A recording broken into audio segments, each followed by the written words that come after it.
Olá pessoal, eu sou o Jefferson, sou professor de Ciências e Biologia e agora a gente está de volta com as nossas aulas aqui no YouTube.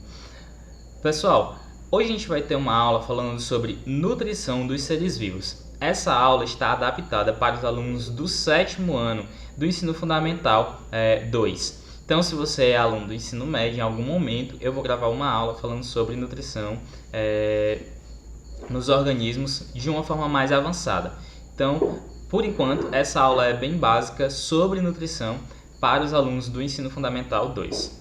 Então, vamos lá!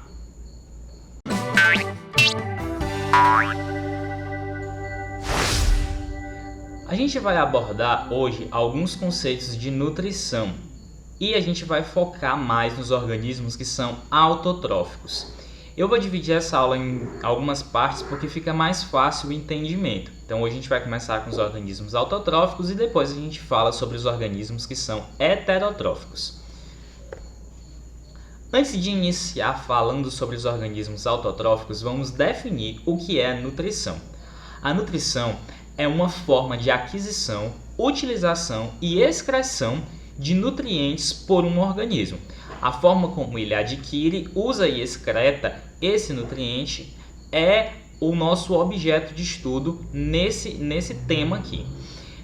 A gente observa que os organismos eles absorvem nutrientes para quê? Basicamente para realizar suas funções vitais e para aquisição de energia. A gente confunde aquisição de energia com realização de funções vitais. Nem todas as funções vitais, elas necessariamente estão ligadas com a aquisição de energia. Por exemplo, quando a gente absorve vitaminas, a gente não está absorvendo vitaminas para adquirir energia, mas para realizar algumas atividades vitais do nosso corpo, nas quais elas são necessárias, assim como alguns sais também.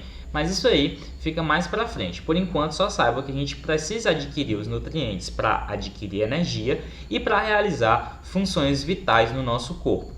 A aquisição de alimentos ela pode ocorrer basicamente de duas formas. Quando o organismo consegue produzir o seu próprio alimento, e aí a gente vai chamar esse organismo de autotrófico, e o organismo pode obter o alimento através de terceiros, de outros organismos. Ele pode se alimentar de outros organismos. E esses daí a gente vai chamar de heterotróficos. Normalmente, os autotróficos, eles realizam a aquisição do seu alimento, a produção do seu próprio alimento, através de um processo chamado fotossíntese. E aqueles que são heterotróficos, eles vão ter diversas formas de adquirir esse alimento, mas de uma forma ou de outra eles precisam absorver de terceiros, eles não conseguem realizar a produção do seu próprio alimento. Alguns organismos eles vão ser considerados parasitas. Esses organismos aí, eles vão se alimentar de outro organismo, ou seja, eles são heterotróficos, mas eles vão causar prejuízo a este organismo. Por exemplo, carrapato, a pulga, o piolho. Normalmente a gente associa isso a animal, mas também nós temos plantas que são parasitas. Nós temos o cipó-chumbo, que é uma planta clássica utilizada no exemplo de parasitismo de plantas. Elas fincam suas raízes no caule de outra planta e elas começam a sugar o alimento que essa outra planta produziu. Ela não tem a capacidade de produzir o seu próprio alimento, então ela puxa os alimentos de outra planta. Então a gente vai falar agora sobre a nutrição nas plantas e nas algas, que são bem semelhantes, pois ambas realizam o processo de fotossíntese.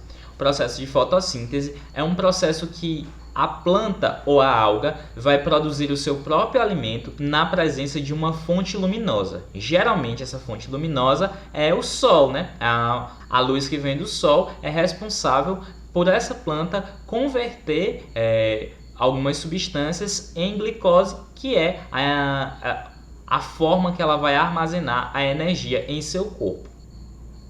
As plantas conseguem realizar esse processo devido a uma molécula que está localizada dentro das suas células. Essa molécula é chamada de clorofila. A clorofila é uma molécula capaz de absorver a luz solar E através disso, através dessa absorção, ela vai conseguir converter gás carbônico e água em glicose, que é a fonte primária de energia da planta. A clorofila fica dentro da célula contida em uma organela. A organela é como se fosse um mini órgão que fica lá dentro da célula. Essa organela é chamada de cloroplasto. O cloroplasto guarda a clorofila. Bem fácil de lembrar, né? E eles ficam dentro da célula vegetal que compõe a folha da planta. Então, a folha recebe a luz solar e essa luz solar é absorvida pela clorofila que está dentro do cloroplasto e dentro da folha. Não tem como errar isso daí. Então, a planta vai absorver gás carbônico através de suas folhas e água através de sua raiz. No encontro dessas duas na presença de luz, a gente vai conseguir transformar essas duas substâncias em glicose. A planta então vai utilizar a glicose para realizar suas atividades metabólicas. A planta também realiza atividades metabólicas, ela está ali paradinha, mas a planta ela se alimenta, ela respira, ela sua, ela tem um monte de coisa que ela consegue fazer. Então ela precisa gastar energia para realizar essas atividades aí. Mas, obviamente, a planta não vai produzir só aquilo que ela vai gastar. A planta vai guardar uma parte dessa energia para que ela use quando for necessário. A reserva de glicose da planta, o excesso de glicose que vai ser reservado na planta, ela vai ser reservada na forma de amido, certo? Pessoal, muita atenção nisso daí. As plantas guardam seu excesso de glicose na forma de amido, beleza? Então, esse esquema aqui, ele vai resumir basicamente o que acontece. A energia luminosa, o gás carbônico e a água vão ser absorvidos pela planta e vão ser transformados em glicose.